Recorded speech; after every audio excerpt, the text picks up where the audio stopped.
அன்பனஞ்சங்களுக்கு வணக்கம். நான் உங்கள் லக்ஷ்மி செந்தில். இன்னைக்கு நம்ம வீடியோவில் ஒரு டிஃப்ரெண்ட்டான சாம்பார் ரெசிபி பார்க்க போகிறோம். அதுக்கு முன்னாடி நீங்கள் நம்ம சேனலை சப்ஸ்கிரைப் பண்ணலன்னா சப்ஸ்கிரைப் பண்ணிவிடுங்க. அப்படியே பக்கத்தில் இருக்க பெல் பட்டனையும் ப்ரெஸ் பண்ணிவிடுங்க. வாங்க வீடியோக்குள்ளே போகலாம். ஒரு 1/2 கப் துவரம்பருப்பை நல்லா வாஷ் பண்ணிவிட்டு வேக வச்சு எடுத்து வச்சுருக்கேன். ஸோ கூடவே தேவையான அளவு புளி உப்பு போட்டு ஊற வச்சு வச்சுருக்கேன். ஸோ தேவையான காயெல்லாம் கட் பண்ணி எடுத்து வச்சுருக்கேன். இன்றைக்கி முள்ளங்கி சாம்பார் தான் பண்ண போகிறோம். பச்சை மிளகா காரத்துக்கு கொஞ்சம் நிறையவே போடணும். ஏன்னா சாம்பார் பொடி யூஸ் பண்ணதுனால பச்சை மிளகா அதுக்கு தகுந்த மாதிரி போட்டுக்கோங்க.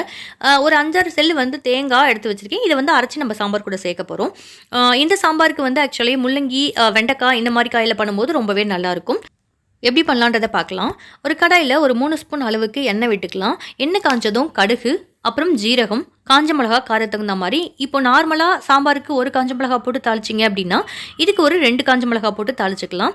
ஸோ அப்போ காரமும் டேஸ்ட்டும் ரொம்பவே நல்லாயிருக்கும். கூடவே பெருங்காய பவுடர் போட்டுட்டு கட் பண்ணி வச்சுருக்க பச்சை மிளகா ஃபஸ்ட்டு இது கூட ஆட் பண்ணிக்கலாம். பச்சை மிளகா அது கூடவே வெங்காயம் அப்புறம் கொஞ்சம் உப்பு போட்டு நல்லா வதக்கி விட்டுடலாம்.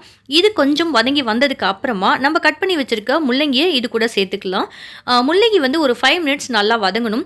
அப்போ தான் அந்த முள்ளங்கியோட பச்சை ஸ்மெல் இல்லாமல் ரொம்பவே நல்லா இருக்கும்.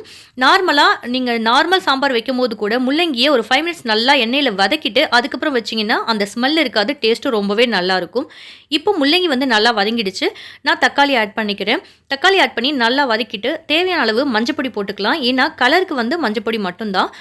ஏன்னா நம்ம சாம்பார் பொடி இதில் ஆட் பண்ண போகிறது கிடையாது. மஞ்சப்பொடி போட்டு நல்லா மிக்ஸ் பண்ணி விட்டுட்டு எடுத்து வச்சிருக்க புளிக்கரைசலை ஊற்றி நம்ம நல்லா கொதிக்க விடலாம். ஒரு 5 மினிட்ஸ் நல்லா கொதிக்க விடலாம். ஸோ காய் ஓரளவுக்கு வெந்துடும். வெந்ததுக்கப்புறமா இது கூட நம்ம எடுத்து வச்சுருக்க தேங்காய் அரைச்சி அந்த பேஸ்ட்டை ஊற்றிக்க போகிறோம். தேங்காய் பேஸ்ட்டு ஊற்றி ஒரு 5 மினிட்ஸ் நல்லா கொதிக்க விட்டுடலாம். இப்போது காய் நல்லா வேகணும். நல்லா வெந்ததுக்கு அப்புறமா நம்ம துவரம்பருப்பை அது கூட ஆட் பண்ணிக்கலாம். இப்போ காய் நல்லா வெந்துடுச்சு. ஸோ நான் வேக வச்சு வச்சுருக்க துவரம்பருப்பை இது கூட சேர்த்துக்கிறேன். துவரம்பருப்பை சேர்த்துட்டு ஒரு 5 மினிட்ஸ் நல்லா கொதிக்க வச்சு எடுத்துட்டோம் அப்படின்னா நம்மளுடைய கிள்ளி போட்ட சாம்பார் சூப்பராக ரெடி ஆகிடும். இந்த சாம்பாருக்கு நம்ம சாம்பார் பவுடர் போடாமல் வெறுமனே பச்சை மிளகா மட்டும் கிள்ளி போட்டு வைக்கிறதுனால இதை கிள்ளி போட்ட சாம்பார் சொல்லுவாங்க.